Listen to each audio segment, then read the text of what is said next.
बिस्मिल्लाहिर्रहमानिर्रहीम। स्टूडेंट, जो regression chapter है, चैप्टर नंबर 6 है, उसके लेक्चर्स तो हम ऑलरेडी डिस्कस कर चुके हैं। अब इससे नेक्स्ट जो हम चैप्टर पढ़ेंगे वो कोरिलेशन होगा, जो कि इसी से लिंक करता है, बिलोंग करता है। अब स्टूडेंट, सबसे पहले अगर मैं आपको शो करवा रही हूँ कि हमारे पास जो रिग्रेशन के शॉर्ट आंसर क्वेश्चन है बहुत इंपॉर्टेंट है, बहुत अच्छे नोट्स बने हुए हैं, आप ये देख सकते हो। इसमें स्कैटर डायग्राम क्या है, जो मैं आपको बता भी चुकी हूँ कि it is a dot diagram and it is use to जज the existence on the natural relationship between two variables, two quantitative variables. यहाँ भी इन्होंने डेफिनेशन बहुत ही अच्छी लिखी हुई है, आप देख सकते हो। फिर स्लोप क्या है, इंटरसेप्ट क्या है। देखिए, आपने जब रिग्रेशन लाइन को डिस्कस किया, it's a slope, it's a intercept and it's a slope. Slope आपके बताती है कि जो आपको यूनिट्स है उसमें कितने परसेंट चेंज आ रहा है, तो ये हमारे पास स्लोप होती है। और हमारे पास ये उन्होंने खुद बताया कि स्ट्रेट लाइन है, तो हमारे पास y जो है, हम y इंटरसेप्ट ले रहे हैं। अगर हम x को 0 कंसिडर करें तो हमारे पास सिर्फ y जो रह जाएगा वो y is equals to a रह जाएगा, क्योंकि b अगर हम x को 0 ले रहे हैं तो ये टर्म तो हमारे पास टोटली 0 हो जाएगी। तो ये आपको अगेन रिपीट करें। फिर वो कहते हैं जो कांस्टेंट b है which represent the amount of increase in y, आपके increase in y for each unit increase in x बता रहा होता है। ये स्लोप ऑफ द लाइन है। तो ये तमाम चीज़ें आपको डिस्कस करें।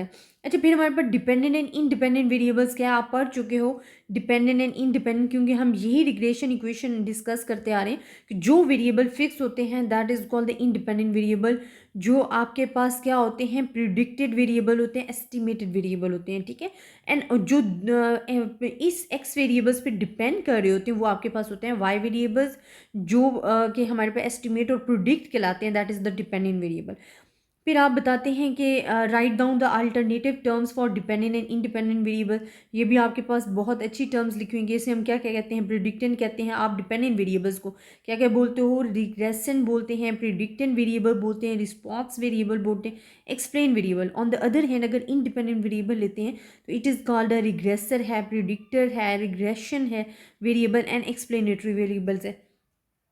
What is mean by regression, regression क्या है, तो वो आपको बड़ी अच्छी डेफिनेशन लिखी हुई है, आप इसको पढ़ सकते हो। The process of estimation in which we estimate one of the variable on the basis of another is referred as the regression. ये हम कहते हैं dependency between the two variable is called a regression. ये हमारे पास regression की definition है। Line of regression आप डिस्कस कर चुके हो। वाई ऑन एक्सिस हमारे पास लाइन ऑफ रिग्रेशन क्या होती है, जो हम पढ़ चुके हैं, वो आपके पास ये है लाइन ऑफ रिग्रेशन। इसमें से हम रिग्रेशन इक्वेशन नोट कर सकते हैं। Two lines of regression X on Y होती है, वाई ऑन एक्स है। अगर एक्स ऑन वाई है तो आप पहले एक्स की वाई की जगह एक्स लिख दो और बाकी आपके पास वही सेम सिचुएशन, ये हमारे पास एक्स ऑन वाई आपके पास रिग्रेशन लाइन आ जाएगी। अब लीनियर रिग्रेशन हमारे पास क्या है, ये भी आपको बहुत अच्छी डेफिनेशंस गिवन है। ये शॉर्ट क्वेश्चन ऑलरेडी हम डिस्कस कर चुके हैं, लेकिन मैं आप लोगों को इस वजह से डिस्कस करवा रही हूँ कि आप लोगों के लिए और ईजी हो जाए। ये कॉन्सेप्ट क्लियर होंगे तो आप इजीली उसको समझ सकते हो। पर्पस ऑफ रिग्रेशन आपके पास गिवन है, आपको बहुत अच्छे तरीके से एक्सप्लेन किया गया है कि in the regression analysis we obtain a regression equation which can be use to estimate the values of dependent variable on the basis of independent variable whose values are known. कि आपके पास दो variables involve हो रहे होते हैं, जो आपके पास dependent variable independent variable होते हैं वो फिक्स्ड वैल्यूज होती हैं, उसकी बुनियाद पे आप न्यू वैल्यूज को जो एस्टिमेट कर रहे होते हो ये इसके लिए यूज हो रहा होता है, ठीक है। Hence it is not a random variable. On the other hand, the dependent variable whose values are determined on the basis of independent variable is a random variable. ये आपको explain किया है। रिग्रेशन टू रिग्रेशन कोफिशिएंट हमारे पास क्या होते हैं, जो regression coefficient आपके पास जो b आ रहा होता है ना, b की वैल्यू, वो आपके पास होता है रिग्रेशन कोफिशिएंट b। तो ये एक y ऑन एक्सिस होता है, एक x ऑन y होता है। इसी तरह explain the method of least square for fitting regression line आपके पास गिवन है कि लीस्ट स्क्वायर मेथड आपके पास क्या है for fitting the regression line. फिर हमारे पास सेंट्रॉइड क्या है and centre of gravity of data क्या है, ये भी आपको गिवन है, ठीक है। कि ये जो हमारे एक्स एंड वाई वैल्यूज़ है always goes through their mean average values.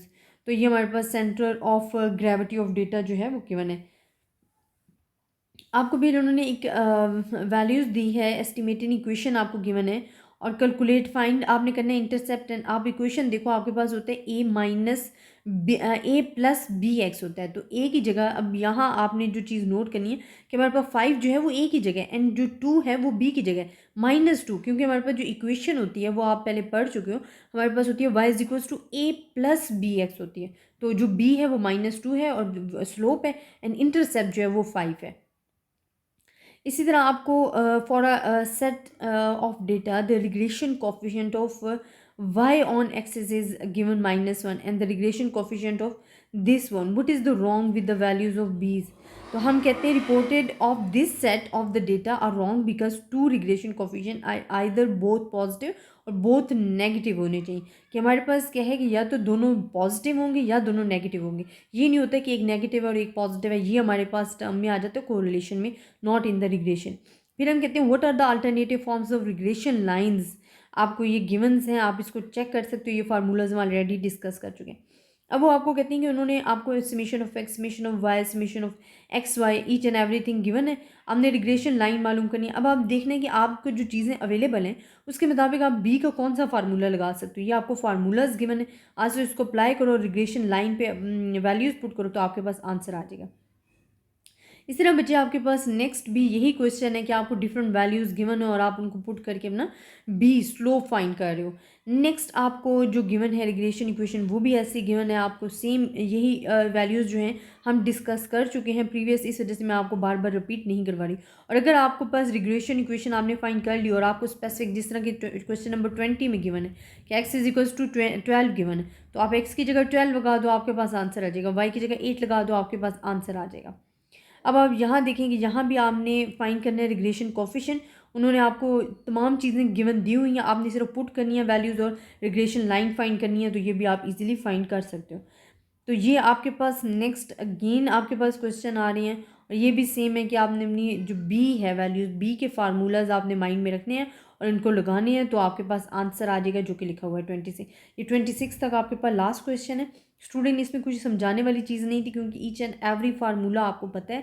आपने मेन रिग्रेशन में फार्मूले माइंड में रखने हैं, फिर उनको सॉल्व करना है और इंशाल्लाह मैं नेक्स्ट जैसे ही मेरे ये कोर्स कंप्लीट होते हैं मैं आप लोगों को 10 क्वेश्चन का खुद सोल्यूशन करके बताऊंगी ताकि आप लोगों को भी पता होगा ये सोल्यूशन हमारे पास कैसे आ रहा है। आई होप आपको मेरा लेक्चर पसंद आया होगा। अपनी दुआओं में याद रखिएगा। अल्लाह हाफिज़।